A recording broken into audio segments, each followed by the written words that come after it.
What are you doing, Grandpa? Mohan, I'm going to plant a rose seedling in this flower pot. Grandpa, is this flower pot made up of soil? Yes, Mohan. But how do you know it?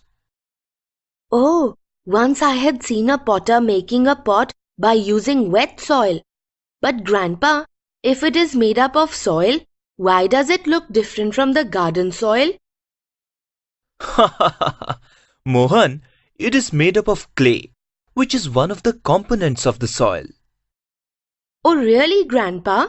What are the other components of the soil? Mohan, the soil is made up of pebbles, sand, silt, clay, and humus. Mohan's grandpa told him the soil is made up of many components. So let us do an activity to understand the composition of soil. Take a handful of garden soil and place it in a beaker.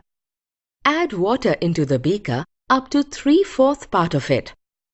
Now shake the beaker so that soil properly mixes with water. Allow the mixture to settle down. Do not touch the beaker for at least 15 minutes. Here in the pot, we can see that 3 layers are formed. These layers are formed from different sized particles of the soil. The bottom layer contains heavy pebbles, while the middle layer contains small particles of sand. The uppermost layer contains very fine particles of clay and silt. See? We also have something floating on the water. These are dead leaves.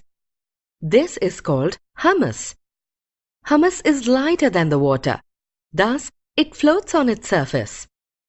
Do you know the amount of pebbles, sand, clay and humus in the soil is not same everywhere? It varies from place to place. Do you know that soil also contains air and water? Let us find this out by performing an activity. Take a handful of garden soil in a transparent container.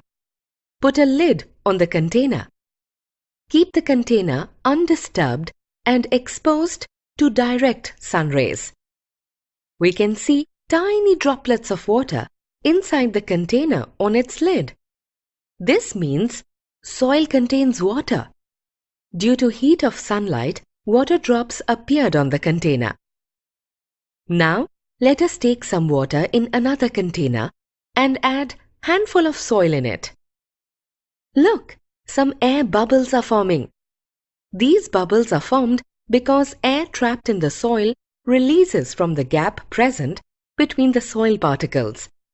This shows soil has air.